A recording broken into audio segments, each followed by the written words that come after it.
Tema kita saat ini adalah tema yang cukup menyita kaum muslimin apabila Ramadan akan tiba. Sering kita membaca di media-media sosial, bahkan apabila hendak memasuki bulan suci Ramadan, selalu saja menghiasi gadget-gadget kita, WA kita, bahwa saudara, suami, istri, kemudian juga keluarga, semua pada meminta maaf. Meminta maaf dari segala kesalahan karena kami akan memasuki bulan Ramadan. Berbagai macam ucapan yang intinya adalah meminta maaf. Kalimatnya bisa bermacam-macam. Dengan ukiran kata-kata yang bersyair, bernada sajak dan lain sebagainya. Bisa direka sedemikian rupa, tapi intinya adalah memohon maaf. Bisa diawali dengan puisi tentang bulan suci Ramadan, atau juga bisa dengan secara langsung. Macam-macam itu berseliweran, baik di media sosial maupun memang secara langsung. Bahkan tidak sedikit mereka berkunjung, datang ke kampung-kampung hanya untuk mendapatkan kejelasan, ingin agar pada saat itu pula dirinya itu dimaafkan karena ingin memasuki bulan Ramadan. Oleh karena itu, bagaimana status hukum memohon maaf apabila memasuki bulan Ramadan? Apakah ada keterangan? Apakah ada ketentuan dalam syariat Islam apabila Ramadan tiba, kita meminta maaf terlebih dahulu agar saumnya betul-betul diterima oleh Allah Subhanahu wa ta'ala. Nah, oleh karena itu, pada kesempatan kali ini kita akan mencoba mengawali persoalan ini dari mana sebetulnya asal muasalnya. Karena terus terang saja, 10 tahun ke belakang itu tidak ada kegiatan ataupun persoalan yang semacam ini. Euforia seperti ini belum kita temukan di masyarakat. Akan tetapi akhir-akhir ini kita melihat bagaimana orang-orang atau sebagian kaum muslimin menyambut kedatangan bulan suci Ramadan itu dengan memohon maaf dan meminta maaf kepada sesama, kemudian kepada kedua orang tua, dan juga antara suami dan istri. Ternyata hal ini berawal dari postingan yang dulu itu begitu beralih dari SMS ke WA. WA dimunculkan di mana orang bisa memposting lebih dari sekian paragraf. Maka pada waktu itu kita menemukan sebuah postingan ya dari seseorang yang kita tidak tahu dari mana ini sebetulnya asal muasalnya. Tiba-tiba saja ada seorang memposting, dan di internet pun kita pernah membacanya. Di situ disebutkan bahwa ada sebuah keterangan Rasulullah Shallallahu Alaihi Wasallam di bulan Sya'ban ketika beliau itu berkhutbah. beliau naik ke atas mimbar. Dan saat itu pula beliau itu mengaminkan 3 kali dengan kalimat amin, amin, amin. Para sahabat yang mendengar khutbah Jumat Rasulullah terkaget-kaget. Apa gerangan yang Rasulullah SAW alami ketika beliau di atas mimbar? Tiba-tiba saja beliau membaca amin 3 kali. Dan pada waktu itu ada keinginan untuk bertanya kepada Rasulullah Sallallahu Alaihi Wasallam.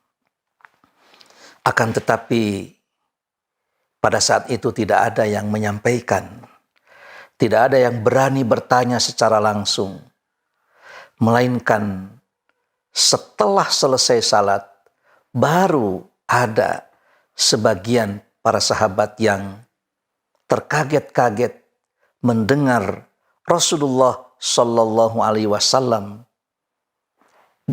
berkata demikian. Pada saat itu pula, setelah selesai salat, sahabat itu bertanya, "Ya Rasulullah, apa gerangan yang engkau sampaikan saat engkau berada di atas mimbar? Mengapa saat itu engkau menyampaikan amin 3 kali? Amin, amin, amin. Sementara tidak ada doa yang dipanjatkan. Tapi tiba-tiba saja engkau menyampaikan kata amin, amin, mengaminkan 3 kali. Apa gerangan yang terjadi, ya Rasulullah?" Maka pada saat itu pula Rasulullah SAW menjawab, "Barusan ketika aku berada di atas mimbar, tiba-tiba saja ada Jibril menyampaikan. Dan Jibril menyuruh aku untuk mengamini atau mengaminkan. Tolong aminkan, ya Rasulullah. Apa gerangan yang diamini atau diaminkan oleh engkau, ya Rasulullah?" Jibril menyampaikan, "Tolong aminkan. Semoga Allah mengabaikan saum umat Muhammad yang apabila sebelum saum Ramadan itu ternyata mereka tidak melakukan 3 hal. Apabila mereka tidak melakukan 3 hal, maka tentu saja ya Allah abaikan." Apa yang 3 hal itu? 1, apabila umat Muhammad itu tidak meminta maaf kepada kedua orang tuanya, di mana orang tuanya masih ada, maka Nabi mengaminkan atau Nabi mengamini, amin. Semoga Allah mengabaikan saum umat Muhammad yang apabila sebelum masuk waktu saum Ramadan tidak meminta maaf kepada kedua orang tuanya, padahal orang tuanya itu masih ada. Maka Nabi menyatakan amin. Begitu juga tolong aminkan. Semoga Allah abaikan saum umat Muhammad apabila hendak memasuki saum tersebut. Umat Muhammad itu antara suami istrinya tidak ada saling memaafkan di antara keduanya. Lalu Nabi pun mengaminkan, amin. Dan yang ketiga, tolong aminkan. Semoga Allah mengabaikan kepada saum umat Muhammad yang apabila memasuki bulan Ramadan itu tidak saling memaafkan antara dirinya dengan orang-orang yang ada di sekitarnya. Lalu Nabi pun mengamini, amin.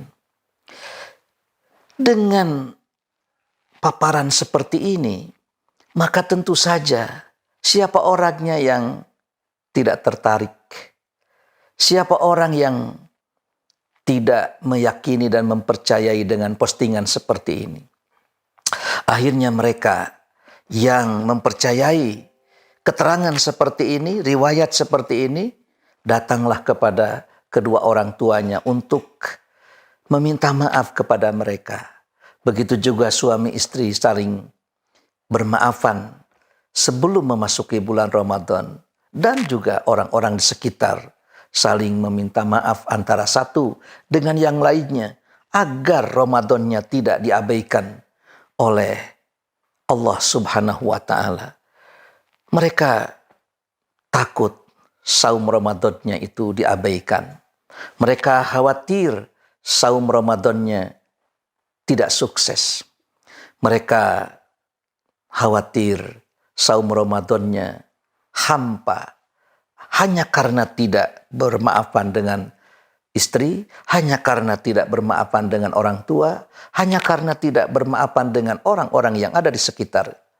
Inilah yang menggoncangkan, yang membuat kaum muslimin itu melakukan tradisi, adat, dan kultur yang selama ini terus beredar di jagat media sosial. Oleh karena itu, seyogianya kepada mereka yang membuat postingan seperti ini, bertobatlah. Karena ternyata kami belum mendapatkan riwayat keterangan yang sebagaimana dalam postingan tersebut. Kami cari dalam riwayat Al-Bukhari. Kami cari keterangan-keterangan dalam riwayat-riwayat yang lain. Dan memang di internet maupun di jagat media sosial, keterangan yang seperti ini tidak dijelaskan siapa riwayatnya, perawinya siapa, kemudian mukharijnya siapa. Hadis ini riwayat siapa, sahabatnya siapa yang menyampaikan, lalu mukharijnya siapa. Ternyata tidak kita temukan. Oleh karena itu, seyogianya berhentilah yang memposting dan meng-share serta menyebarluaskan yang seperti ini. Karena ternyata kita tidak menemukan keterangan yang seperti ini.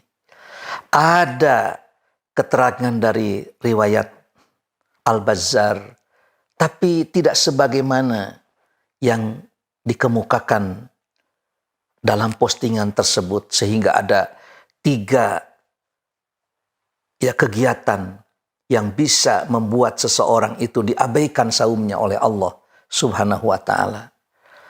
Dan dalam hadis riwayat Bazzar pun ternyata tidak bisa dipertanggungjawabkan kesahihannya. Jadi dengan hadis dhaif pun ternyata riwayat tersebut atau postingan tersebut atau terjemahan tersebut tidak sesuai.